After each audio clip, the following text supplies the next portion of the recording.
Manusia itu punya hati. Hati itu muqallib, mudah berbolak-balik. Hari ini dia baik, besok belum tentu baik. Itulah manusia.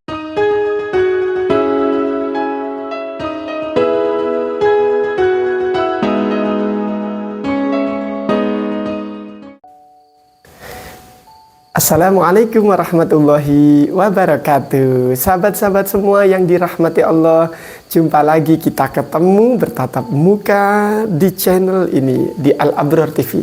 Mudah-mudahan kalian semua senantiasa diberikan Allah hidayah, diberikan Allah tetapan iman dan Islam, istiqomah dalam kebaikan, diluaskan rezekinya, dimudahkan segala urusannya, dibahagiakan rumah tangganya, diselamatkan seluruh keluarganya di dunia hingga akhirat. Amin ya rabbal alamin. Jadi seperti yang kita bahas kemarin, betapa manusia itu mempunyai faktor-faktor rohaniyah, faktor-faktor batiniyah, dan keduanya saling mempengaruhi tentunya. Apabila hatinya baik, tentu akan tercermin dengan perilakunya yang baik. Nah, kali ini kita akan coba bahas bagaimana seseorang itu bisa terprovokasi oleh syaitan melakukan hal-hal yang dilarang, atau seseorang itu melakukan suatu kemaksiatan. Nah, sebenarnya setan itu lemah. Dalam Al-Quran dijelaskan sesungguhnya setan itu lemah. Mereka hanya menakut-nakutimu. Jadi setan ini cuma memprovokasi kita agar kita berlaku kikir, berlaku bakhil, agar kita khawatir dengan hari esok dan lain-lain, kurang yakin dengan Allah yang maha pemberi rizki. Nah, selain itu juga ada amalan atau suatu perbuatan-perbuatan yang bisa membuat setan itu menangis. Apa saja itu? Minimal ada 3. Yang pertama adalah beristighfar. Dengan beristighfar, dengan mengakui dosa kita kepada Allah, nah, ini akan membuat setan menangis.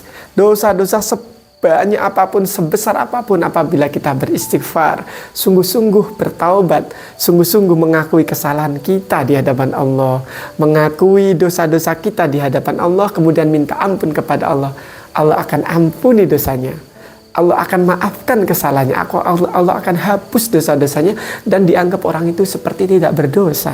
Nah, ini setan menangis. Setan menangis apabila seseorang itu, seseorang pendosa terutama, mereka melakukan dosa, kemudian dia beristighfar, kemudian dia menyesali perbuatannya, kemudian dia bertaubat kepada Allah. Ini Masya Allah, sungguh Allah itu mencintai manusia dengan cintanya yang sangat indah.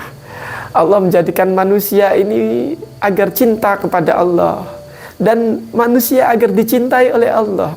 Allah sudah sangat cinta kepada manusia. Bahkan cintanya Allah kepada manusia ini tidak berubah. Walaupun manusia ini bermaksiat kepada Allah, tetapi Allah bukakan bagi manusia itu pintu taubat. Ini betapa cintanya Allah nih.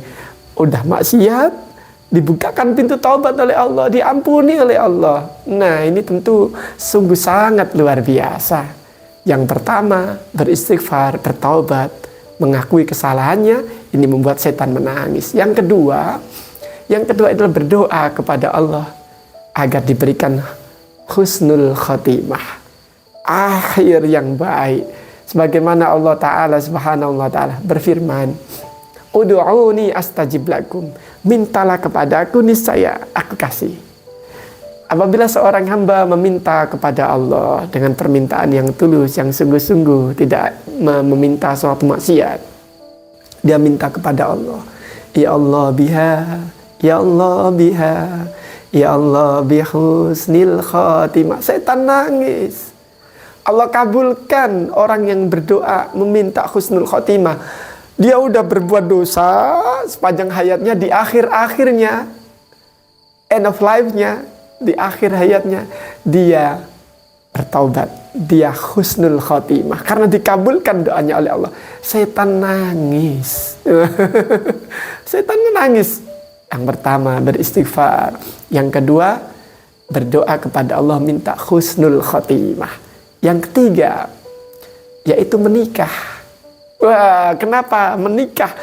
Menikah ini salah satu ibadah yang ketika seseorang mengucapkan saya terima nikah dan kawinnya si fulan, seperti itulah. Itu setan langsung nangis, gimana tidak? Setiap pandangan matanya dua sejoli ketika sudah akad nikah, pandangan matanya bernilai ibadah. Sentuhan kulitnya menggugurkan dosa. Senyumnya mengundang keberkahan dan didoakan oleh malaikat. Kebersamaannya, tidurnya bersama menjadi ibadah semuanya. Bahkan Masya Allah berhubungannya menjadi ibadah yang sangat ikhlas mungkin dari seorang hamba. Ini menikah. Dan sedangkan menikah itu adalah ibadah yang paling lama dan terpanjang. Nah, jadi itu sahabat-sahabat semua yang belum menikah, kami doakan mudah-mudahan Allah mudahkan antum mendapatkan jodohnya, diberikan jodoh yang baik, serta jodoh itu membawa kebahagiaan dunia dan akhirat. Ada seorang ulama mengatakan, janganlah engkau menikah karena engkau mencintainya, tapi menikahlah karena engkau yakin bahwa dengan menikah dengannya surga akan lebih dekat engkau raih. Nah, ini tentu suatu kata yang sangat menjadi pelajaran untuk kita. Karena ini perkataan ulama yang dibimbing oleh nurullah, cahaya Allah. Karena lisannya ulama ini sering berzikir kepada Allah, aktivitas-aktivitasnya penuh dengan keberkahan. Apabila seseorang seperti ini, maka tangannya akan menjadi tangan Allah, matanya akan menjadi tangan Allah, lisannya akan menjadi lisan Allah. Masya Allah. Tentu yang dimaksud dari ini adalah tangan yang penuh dengan keberkahan yang dicintai oleh Allah, mata yang dipenuhi dengan keridhaan Allah, lisan yang dibimbing oleh Allah untuk mengeluarkan statement-statement yang tentunya menjadi ibrah, menjadi pelajaran yang penting bagi umat. Nah, Masya Allah, tabarakallah.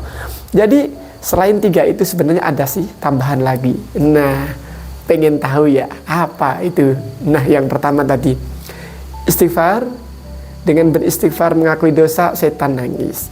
Berdoa minta husnul khotimah, setan juga nangis. Menikah, setan menangis karena dia gagal menggoda seseorang untuk berzina. Makanya ketika setan ini setiap hari menggoda anak Adam, itu ketika anak buahnya setan ini menggoda, wahai raja, saya sudah menggoda si fulan, dulu nggak mabuk, sekarang dia saya goda jadi mabuk. Biasa aja. Dulu nggak juri, sekarang mencuri, biasa. Tapi digoda lagi. Ini saya sudah berhasil memisahkan seseorang yang berumah tangga kemudian sekarang pisah. Oh, ini mendapat penghargaan yang tertinggi. Karena apa? Mereka gagal, setan gagal menggoda manusia yang melakukan ibadah yang terpanjang, yaitu menikah. Selanjutnya yaitu ketika Allah Subhanahu wa Ta'ala menurunkan surat Al-Fatihah. Surat Al-Fatihah ini Masya Allah, surat Al-Fatihah ini induk dari Al-Quran. Nah, bagaimana rahasia-rahasia para kiai? Itu ketika ada orang sakit, Mbak Yai tolong doakan Mbak Yai, Bang ambil air, taruh gelas, didoain, dibacain. Bacain apa? Al-Fatihah. Ya Allah, dengan bacaan Al-Fatihah, misalnya ada seorang yang sakit, berikan kesembuhan ya Allah, baca Fatihah. Masya Allah. Wah, tentu ini juga menjadi ayat-ayat ruqyah. Nah, inilah keutamaan surat Al-Fatihah. Salah satu saja, yaitu membuat setan menangis ketika diturunkan Al-Quran. Surat Al-Fatihah ini rajanya setan, bosnya setan, iblis itu ya. Itu sempat kejang-kejang di ICU lah. Terus dijenguk para anak buahnya, para setan demit dan lain-lain. Kemudian ditanya, kenapa bos engkau kok kejang-kejang seperti ini? Wah, Allah menurunkan surat Al-Fatihah. Wah, jadi surat Al-Fatihah adalah syifa, penyembuh. Qul huwa lilladzina amanu hudaw wa syifa. Nah, salah satunya itu ayat sebagai petunjuk di dalam surat Al-Fatihah. ihdinas siratal mustaqim. Ya Allah, tunjukilah aku jalan yang lurus. Jalan yang lurus. Siratal ladzina an'amta 'alaihim.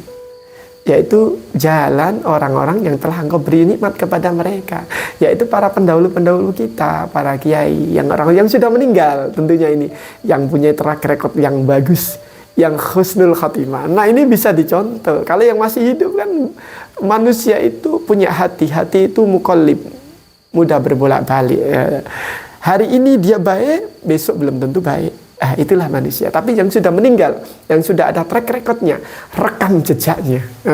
Nah, ini tentu bisa kita jadikan ibrah, yaitu siratal ladzina an'amta 'alaihim. Tentu dari mendengar, menyimak, belajar tentang kisah-kisah para sahabat, mempunyai keimanan yang sangat tinggi. Memang kita tidak bisa menirunya. Paling tidak kita terinspirasi oleh para sahabat itu. Masya Allah, tabarakallah. Mudah-mudahan ini bermanfaat, dan mohon maaf bila ada kesalahan. Wallahu alam. Mudah-mudahan kita semua bisa ketemu lagi di channel selanjutnya, ya. Di channel ini tentunya di episode yang akan datang. Assalamualaikum warahmatullahi wabarakatuh.